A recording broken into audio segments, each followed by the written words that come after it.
안녕하세요, 축팅입니다. 정규리그 파이널 라운드를 앞두고 일찌감치 파이널 A와 B가 확정된 K리그. 물론 A그룹의 우승 경쟁도 치열하지만 B그룹에서 최대 세 팀이 강등되는 만큼 강등권 탈출 경쟁 또한 살벌한데요. 특히 다이렉트로 강등이 확정되는 최하위 12위는 모든 팀이 있는 수를 모두 써서라도 피하고 싶을 것입니다. 현재 기준 그 자리에는 인천 유나이티드가 내려앉아 있는데요. 생존왕 이미지에서 벗어나 ACL까지 진출했던 인천이지만 현재 상황을 놓고 봤을 때 이번 시즌 강등은 피하기 어려워 보입니다. 그 이유가 무엇일까요? 먼저 오늘 영상은 인천을 디스하거나 비난하는 영상이 아닌 개인적 견해가 담긴 분석 영상임을 전해드리며 인천의 강등 위기 이유, 핵심 3가지로 빠르게 알아보도록 하겠습니다. 2022년 생존왕 타이틀에서 벗어나 리그 최종 순위 4위로 인천의 ACL 진출을 이끌어낸 조성환 감독. 두터운 5백 수비와 빠른 역습을 기반으로 한 축구를 선보였는데요. 이러한 경기 운영은 보통 호불호가 갈리긴 하지만 화끈한 카운터로 K리그에서 가장 뚜렷한 색깔을 가진 팀이었기 때문에 개인적으로 조성환 감독의 축구, 특히 조성환의 인천 축구를 좋아했었는데요. 하지만 아쉽게도 지난 7월 리그 7경기 무승과 함께 9위의 순위로 인천과 눈물의 이별을 하게 됐습니다. 조성환 감독의 인천이 침체됐었던 이유로는 이명주, 신진호와 같은 핵심 자원들의 잦은 부상과 현성훈의 이적 이탈, 상대팀들의 인천 공략법 터득, 물병 사태로 인한 뒤숭숭한 분위기 등등 여러 가지가 있을 텐데요.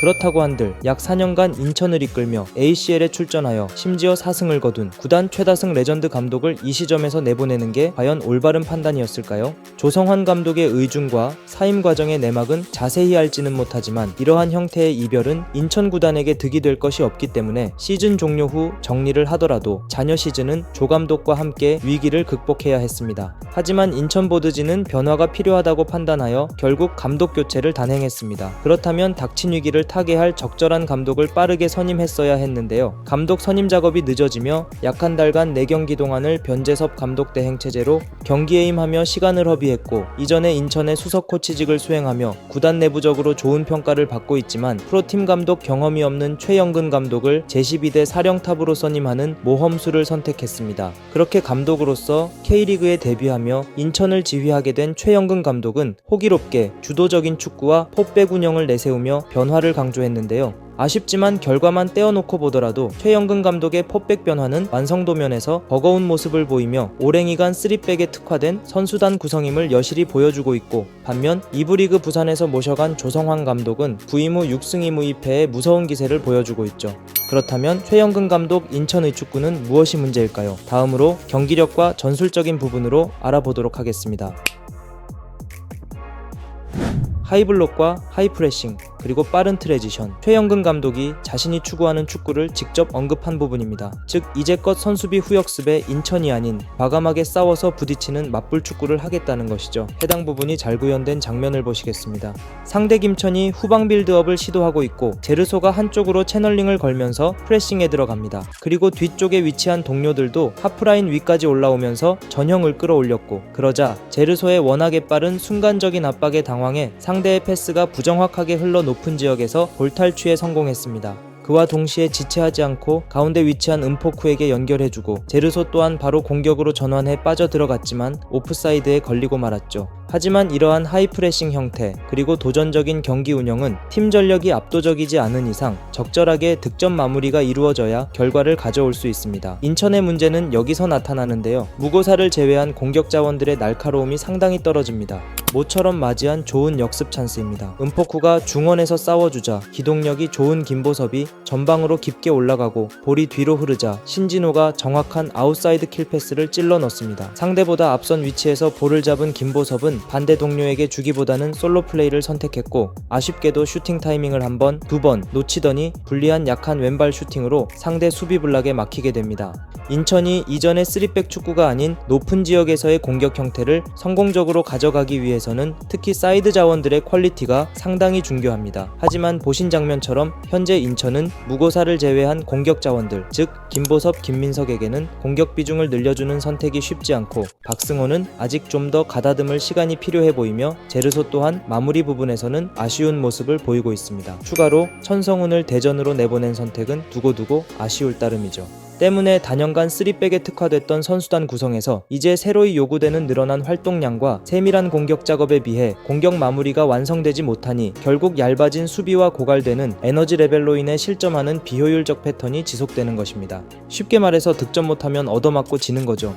추가로 문제를 하나 더 짚고 넘어가자면 중원 조합입니다. 이명주, 신진호 둘 모두 높은 축구 지능과 뛰어난 테크닉을 지닌 선수죠. 하지만 두 선수 모두 에너지 레벨을 올려주는 유형이 아니고 30대 중반의 나이기 때문에 동시에 중원 조합을 맞추게 됐을 경우에는 정작 최영근 감독이 추구하는 하이 레벨의 프레싱 및 트레지션은 기대하기 힘든 게 사실이죠. 경기 장면을 보시면 후반 중반을 넘어선 시점에서 박승호가 볼을 센터백에게 넘겨주고 올라갑니다. 그러자 상대가 바로 강하게 압박해 들어가는데요. 이명주와 신진호는 움직임을 통해 동료에게 모습을 보여줘야 하는 상황에서 발이 무거워져 지켜보고만 있습니다. 결국 볼을 빼앗기고 실점과 다를 바 없는 상황을 맞이하게 되죠. 바로 직전 경기 32라운드 포항과의 경기에서도 두 선수는 함께 중원 조합을 맞췄지만 여전히 극명한 장단점을 보여줬는데요. 개인적으로는 인천의 리빙 레전드 김도혁의 비중을 더 높여 중원 조합을 구성해야 한다는 생각이 드는데 현재까지 상황으로는 최적의 조합을 찾기까지 시간이 더 필요해 보이네요.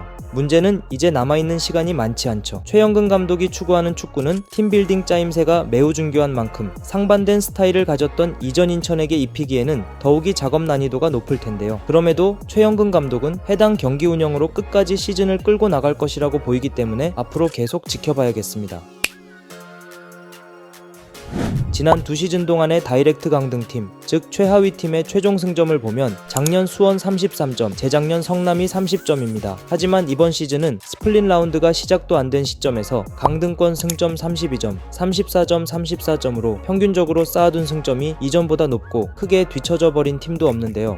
인천 입장에서는 희망이 보이는 승점차지만 그만큼 타 팀들의 구성이 빡세진 것이죠. 32라운드를 앞둔 시점 기준으로 위에서부터 간단히 한 팀씩 살펴보겠습니다. 7위 이정효의 광주, 작년만큼의 돌풍은 아니지만 여전히 좋은 축구를 선보이며 강등과는 다소 먼 거리를 두고 있습니다. 8위 김학범이 제주, 답답한 공격력으로 리그 최소 득점. 하지만 이것도 나름대로 학범 승빨일까요? 간간히 승점을 꾸준하게 따오고 있긴 하지만 경기력 개선 없이는 충분히 위기가 찾아올 수 있을 것 같습니다. 9위 황선홍의 대전, 방출 작업 없이도 일단 영입하고 보는 하나은행 클라스의 황새가 큰 힘을 받고 있습니다. 최근 8경기 4승 3무 1패로 가장 흐름이 무섭습니다. 10위 김두현의 전북, 진짜 이 팀이 강등을 하다가 작년에 수원이 진짜 강등되긴 했지만 냉정하게 전북의 선수단 구성을 봤을 때는 강등을 당하기가 더 어려워 보이는 게 사실이죠. 11위 박창현의 대구, 인천에게는 현실적으로 가장 비벼볼 만한 상대입니다. 하지만 지난 31라운드 서울전에서 승점을 건져낸 대팍의 왕 세징야의 존재는 여전히 강력했고 외인 센터백 카이오가 홈이 올라오고 있는 점과 더불어 무엇보다 박창현 감독이 하고자 하는 축구가 뚜렷하게 보이기 때문에 승점을 따낼 수 있는 능력이 현재 인천보다 앞선다고 보여집니다. 그리고 최하위 최영근의 인천, 앞서 언급한 부분들을 종합적으로 따져봤을 때 타 팀 대비 힘이 떨어지기 때문에 다이렉트 강등 위험이 가장 큰 팀이라고 판단되는 것이죠. 마무리하면서 참 다사다난한 인천 유나이티드의 2024 시즌, 그리고 박터지는 강등 싸움. 그럼에도 우리가 축구를 좋아하는 이유는 축구가 짜여진 각본이 없는 낭만 드라마이기 때문일 텐데요. 과연 인천 유나이티드는 이번 시즌에도 생존왕으로서의 면모를 보여주며 잔류에 성공할 수 있을까요? 아니면 구단 첫 강등의 아픔을 맞이하게 될까요? 여러분들은 어떻게 생각하시는지 댓글로 남겨주세요. 구독과 좋아요, 그리고 소중한 댓글은 K리그 컨텐츠 제작에 큰 힘이 됩니다. 오늘도 시청해주셔서 대단히 감사합니다. 좋은 하루 되세요.